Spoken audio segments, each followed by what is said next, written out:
Hi, if you want to know the best features of your Samsung Galaxy A16 5G, then watch this video till the end.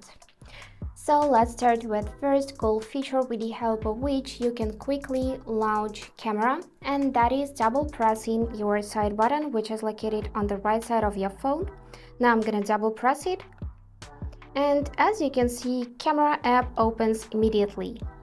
If this is unavailable for you for some reasons, then we should enable it in the settings. So let's open settings. Here find advanced features tab, then choose side button, and after that make sure that this section double press is enabled and that you set quick launch camera. And after that you'll be able to easily access your camera app just with the help of double pressing your side button. Now the next feature I want to discuss with you guys is edge panels. So to access it, you need to go in settings again. Here find your display tab and then scroll down till you could see edge panels. So first thing first, we need to enable it by tapping on the switcher, and after that we can customize it. So let's choose panels. Here we can add some apps. So for example, you'll be able to swipe left and easily reach this list of apps which you selected. We can add some tasks. We can also add people from your contacts list, so you can easily reach your contacts, you can easily call them and send a message. We got here an option to add smart select, weather, tools, reminder and clipboard. So I have selected apps, tasks and people, and now let's try this out. As you can see, the sidebar appears on the right side of my phone, so I need to swipe it left. And now I can see the list of my apps. I can tap this many dots and select another app from the list. I can also tap this pen icon and edit this list. For example, I can remove messages from here and add clock just by tapping it. And we can swipe left again, see our tools. So we got here an option to add alarm, for example. Of course, you can edit this tab as well. And we can swipe left again and check our contacts list. If I tap on Mary, for example, I'll be able to call this person immediately or to send a text, which could be really helpful. So we can go back in settings, here choose handle, and we can choose position of this part, either on the right side of the phone or on the left. We can also lock this handle position. We can change its style, so we can change color to orange, for example. We can adjust the transparency, the same for this size, so we can make this bar larger or smaller just by dragging the slider. And also we can adjust width, so you can make it thin or thick, and enable to vibrate when handle is touched. Now another thing I want to show you guys is taking screenshot with the help of different ways. So firstly, you can take a screenshot with the help of this default way, of course, by pressing the side and volume down buttons at the same time, like that. And now the screenshot is taken, we can immediately edit it, add some hashtags, and we can share it to any social media. But there are another ways how we can take a screenshot. For example, you can simply swipe with the edge of your palm across the screen like that. And as you can see, the screenshot is taken as well. If this feature is unavailable for you, then let's open settings. Let me go back in main settings and tap on search bar and manually enter palm swipe to capture. And after that, this feature would appear and you need to enable it so the switcher will light up blue like in my case. Another way how you can take a screenshot is simply swipe down 2 times from your upper right corner to check your control center, and here find this feature take screenshot. If you cannot find it in the list, then tap pen icon, select to edit your full control center and add it from available buttons list. Now let's try this out. I'm gonna go back in my control center and tap on take screenshot. And as you can see, it's working as well, so the screenshot is taken. And Another way how we can take a screenshot is with the help of Edge panel, which we added before. So just swipe left, find your tools list, and here find this feature take screenshot. Also tap it and the screenshot will be taken immediately. And of course, you can take another type of screenshot, which is scrolling screenshot. So let's open Google Chrome.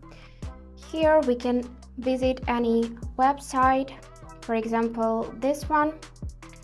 And now if you take screenshot with the help of basic way, you should see this arrow appears on the screen, so just tap it and you'll be able to capture the whole web page with the help of this way, which could be really helpful. When you are done capturing, just tap on the screenshot itself and choose with which app you want to open it. I'm gonna select gallery and now let's check it. So that is how this screenshot looks. We can zoom in and check information on this web page, and this is usual screenshot. And as you can see, I got this button navigation on the bottom of my phone, but we can switch to gestures if we go in settings. From here choose display, and after that scroll down till we can see navigation bar. So simply select it and you'll see those two options to manage your phone with the help of buttons or swipe gestures. So let's switch to gestures, and after that you would see this line appeared on the bottom of the screen. So for example, if you want to go to your home screen, you need to swipe up real quick, and here it is. To open your recents, just swipe up till the middle and hold your finger, and now we just opened recents like that. If you want to go back to the previous page, swipe from the edges of your phone, either right like that or left from the right side. And of course, we can switch between apps if we drag this line left or right like this, and we'll be able to switch between our recently opened apps with the help of this way. And if your battery drains quickly, I got a solution for you. So we need to open settings as usual. Here we'll need to find this tab battery, and after that we need to choose battery protection, enable it by tapping on the switcher, and now if you set basic here, then switch to maximum, so your battery will stop charging when it reaches 80%, and this will help to extend your battery life. Now let's go back in the main settings and choose different color palette for the phone. For that we need to select wallpaper and style, and you'll see this color palette tab. Simply tap it, and now you can change interface of your phone if you tap on color palette and choose its style and colors just by tapping it like that. You can also enable to apply palette to app icons as well.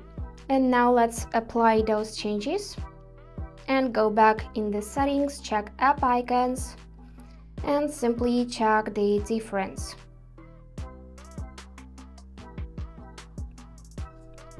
So yeah, you can see how my screen changed. Let's check app icons, and now the color of the app icons has been changed as well. So after that, we can also set dynamic lock screen. For that, select wallpaper and style as well, choose to change wallpapers, and now you need to scroll down till the end and find dynamic lock screen. So now you can keep scenes fresh with a different image each time you turn on the screen. New images every 2 weeks, and you can choose up to 5 categories. For example, let's choose cats. I'm gonna download this pack, so let's just tap it and wait for it to be downloaded. And after that, we can immediately check our lock screen, so let's do this. And now you can see that my lock screen has been changed. Let's press the side button again, and now we got new wallpaper each time we are pressing this side button. And if your photos are not detailed enough, then we should go in our camera app. Here, make sure that you are shooting on your main camera and take a look at the top panel. Here you should see this 12M. Just tap it and switch to 50 megapixel camera, which will make your photos sharp and detailed. Let's press the camera shutter button and check the result. So I'm gonna tap on this photo, and as you can see, it turned out really great, detailed, sharp, and I can see even dust and dirt on my table, which is pretty amazing. And the last feature I want to share with you guys is Dual Messenger. So to find it, we will need to go back in settings, go back in the main settings by tapping this arrow, and now we just need to find our advanced features tab. Here, simply scroll down till you could see Dual Messenger, and now you would see the list of available apps which you can duplicate. For example, I got only Facebook, so before enabling it, I can choose to use separate context list. So you'll got your main Facebook app with one type of data and another Facebook with another type of data. So let's enable to use separate context list. Here we can also add our context and choose to add one more, for example this one, and now simply go back, and now let's tap on the switcher near Facebook and install a second copy of this app. So here you need to confirm, and now it's turning on Dual Messenger, so we are simply waiting. And now second copy of Facebook is installed, so let's check this. I'm gonna go back to my home screen, enable app drawer, and now you can see my main Facebook app, and if I swipe left, you would see copy of this app. So in the copy you can find this icon with bubbles, and you can also delete it if you just press and hold it and choose to uninstall. And that's it for today. If you enjoyed this video, please subscribe, like and comment, and I wish you all the best. Bye bye.